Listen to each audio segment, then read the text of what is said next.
One of my favorite ESO characters is Abnur Tharn because he has these goals and these plans and he never gives up on them, even when the odds are stacked. Well, Abnur Tharn is, he's a very old wizard. He is the Grand Chancellor of the Imperial Elder Council, and he's a battle mage without equal. He's political, he's manipulative, he can be charming and ruthless, but hugely intelligent, very much in control. He's all the things that the actor voicing him is not, basically. I assume my qualifications meet with your approval. He has a definite sense of humor, but it's more or less the kind of humor where he's basically deriding and sort of ridiculing others. It's a simple process. A child of 5 could do it.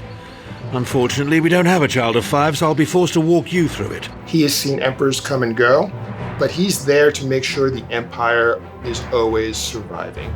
He believes that it brings civilization to Tamriel, and without that civilization, all you have is chaos. Abnur is a character that often just looks at people and sees them as assets, as pieces on a board that he's moving around to various locations and trying to advance his own agendas.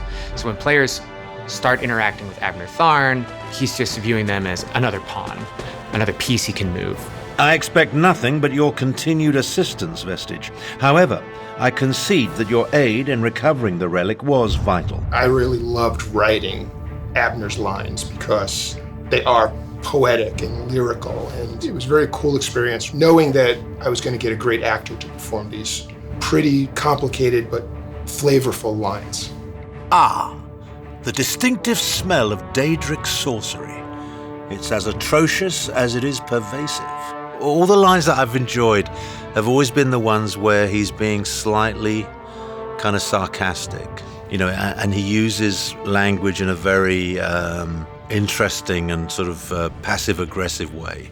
I mean, I'm looking at a line right now. Given your relative unimportance, you should be able to travel unmolested. Now, there's something really interesting about that structure. It's a very smart and funny way of actually putting someone down with a real kind. I mean, he could have just said, "Shut up, you're not important." But he's, you know, given your relative unimportance, you know, he likes language, you know, and he's sort of he's not afraid to use it. And he does. He uses it like a sword.